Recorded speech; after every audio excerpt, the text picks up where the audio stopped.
Hace miles de años ocurrió algo que los registros oficiales prefieren que no sepas.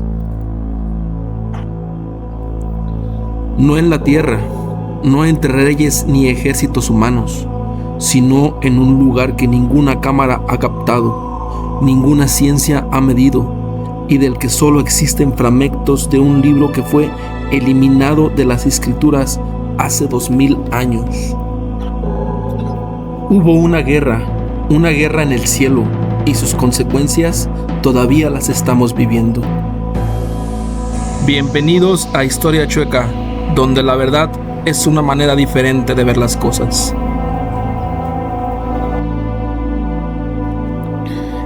En el año 363 después de Cristo, los líderes de la iglesia cristiana se reunieron en una ciudad llamada Laodicea, en lo que hoy es Turquía. Tenían una tarea: decidir qué libros entrarían a las escrituras sagradas y cuáles desaparecerían para siempre. Entre los textos excluidos había uno que llevaba circulando por siglos, un libro que los primeros cristianos, los judíos del Segundo Templo y comunidades del desierto de Judea consideraban tan sagrado como el Génesis. Se llamaba el libro de Enoc, y lo que contenía era demasiado para que el mundo lo supiera. Porque el libro de Enoc no es un texto de oración ni de ley, es un testimonio, un reporte de primera persona de un hombre que fue llevado al cielo, vio lo que había ahí y regresó a contarlo. Y lo que vio no eran nubes ni arpas, era una guerra.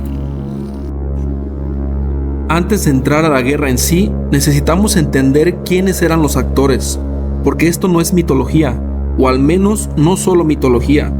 En el Génesis, el libro que sí fue incluido en la Biblia, había un verso que casi nadie menciona en la iglesia. Génesis 6, versículo 4. Los Nefilim estaban en la tierra en aquellos días, y también después, cuando los hijos de Dios se unieron con las hijas de los hombres y les engendraron hijos. Estos fueron los héroes famosos de la antigüedad. Los hijos de Dios, unidos con mujeres humanas, engendrando gigantes. La pregunta que todo el mundo debería hacerse es simple: si esto está en la Biblia, en el Génesis mismo, ¿por qué nadie lo enseña? Y la respuesta, según el libro de Enoc, es que lo que viene después de ese verso es demasiado inconveniente.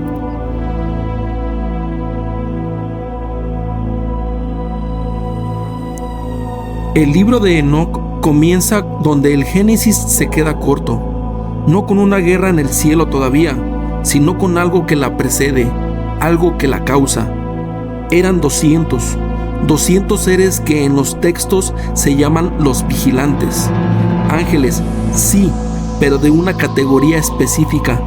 No los mensajeros que aparecen para anunciar nacimientos, sino los que fueron asignados para observar a la humanidad desde arriba. Y en algún momento decidieron bajar. El libro de Enoc describe el momento exacto. Su líder se llamaba Semiasa, y antes de actuar, dudó. Les dijo a los demás: temo que cuando lleguemos solo yo cargue con la culpa. Y ellos respondieron: juremos todos, nos atamos con una promesa, nadie se echará atrás. Y descendieron al monte Hermón, el mismo monte Hermón que hoy está en la frontera entre Israel, Líbano y Siria, el mismo monte que aparece en el Salmo 89, en el libro de Deuteronomio, el mismo que los textos fenicios llaman la morada de los dioses. Sus nombres son específicos: Semiasa, Azazel, Armaros, Baraquiel, Cocabiel, Tamiel, Ramiel. No son símbolos, son identidades. Cada uno lideraba a 10 de los 200. Cuando llegaron, no vinieron con las manos vacías. El libro de Enoc es específico en algo que casi ningún comentarista menciona. los vigilantes no solo se unieron con mujeres, le enseñaron a la humanidad cosas que no debería saber todavía.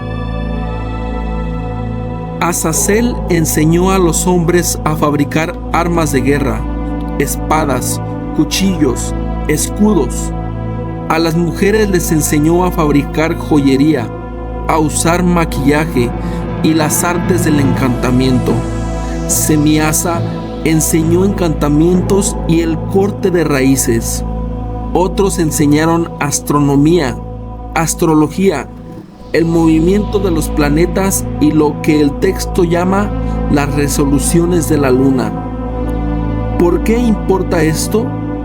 Porque en el mundo antiguo, conocimiento era poder, y poder sin madurez moral es destrucción.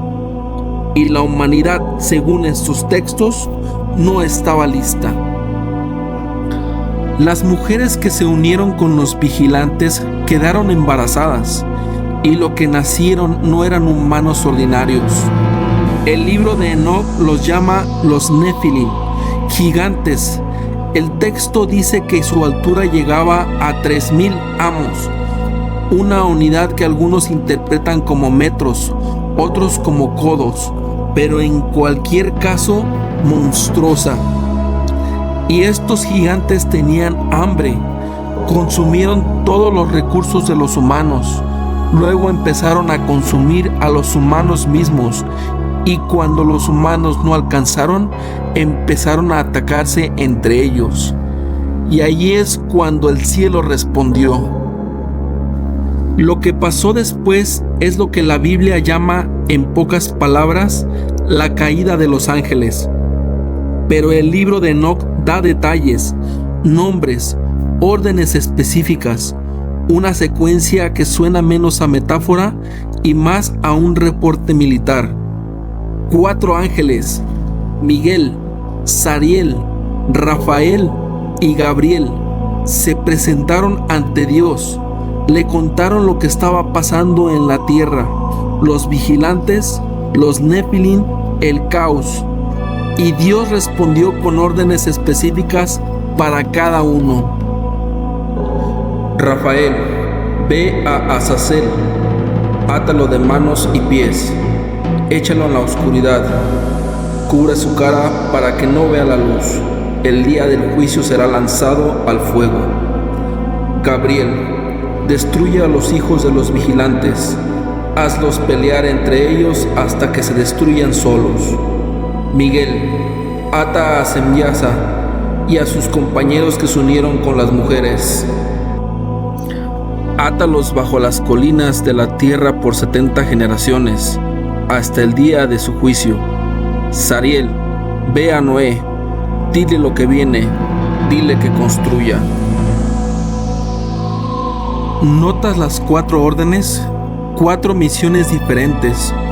Una para neutralizar al líder de los vigilantes, otra para destruir a sus hijos, otra para advertir a la humanidad, y la última para preservar a quien vendría después. El arca de Noé no es, en este relato, solo una historia de lluvia. Es la respuesta directa a la contaminación genética que los Nefilim habían traído al mundo.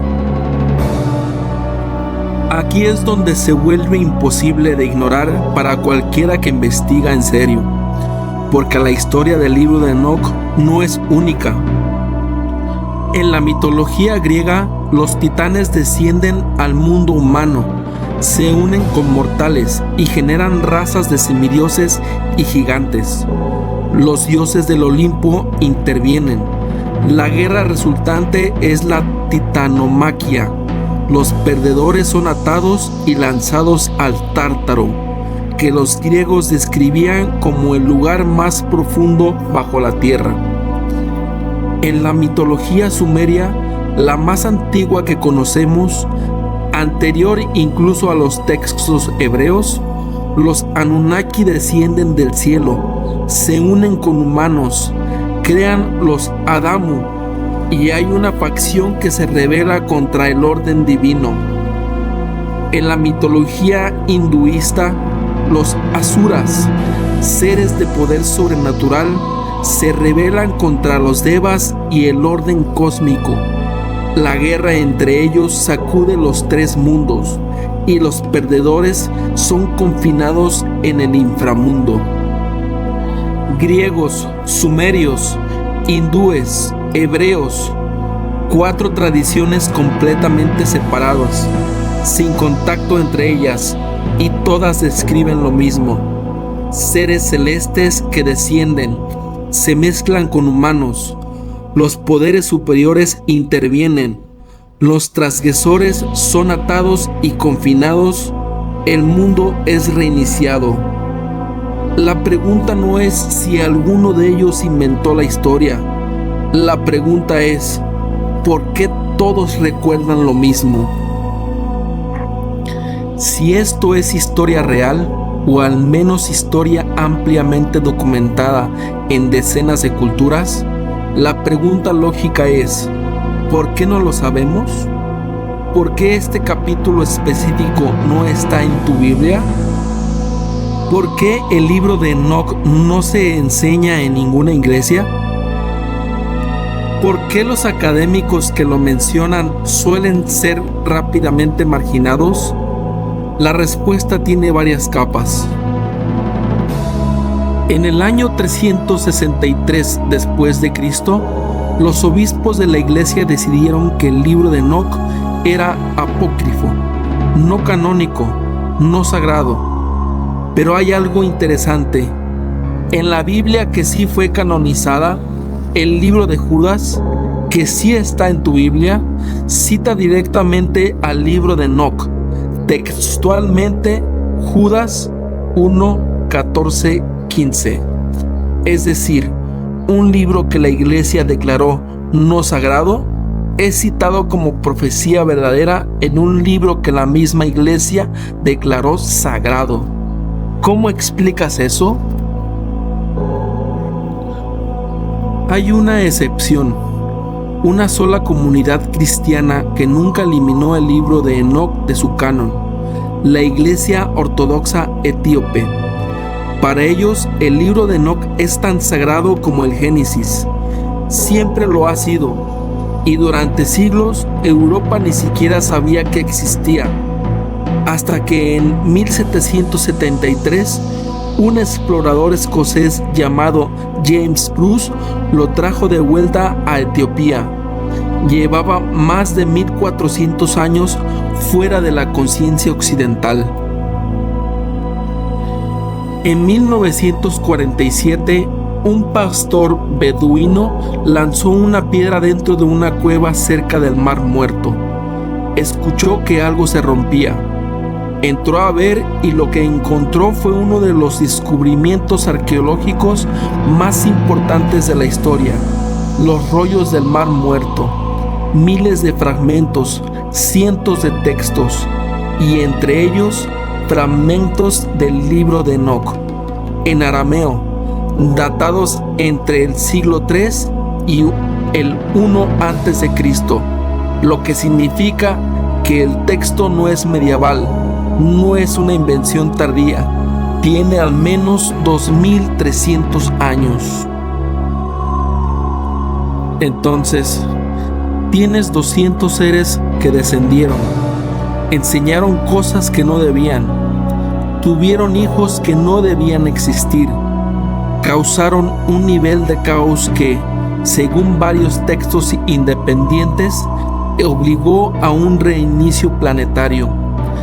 Y todo ese registro fue deliberadamente removido de la conciencia colectiva hace 1700 años. La pregunta que me quedo dando vueltas no es si esto ocurrió o no. La pregunta es, si los vigilantes fueron atados por 70 generaciones, ¿cuántas generaciones han pasado ya? Si esta historia te generó más preguntas que respuestas, eso es bueno. Significa que eres exactamente el tipo de persona para la que hacemos este canal. Déjanos en los comentarios, ¿cuál crees que fue el momento exacto en que se tomó la decisión de eliminar este texto? ¿Y por qué crees que la iglesia etíope fue la única que no lo hizo? El próximo video va a explotar algo que está directamente con esto: los rastros físicos que los Nefilim dejaron en el registro arqueológico y lo que ciertos gobiernos están haciendo hoy con esos hallazgos. Suscríbete, activa la campana y nos vemos ahí.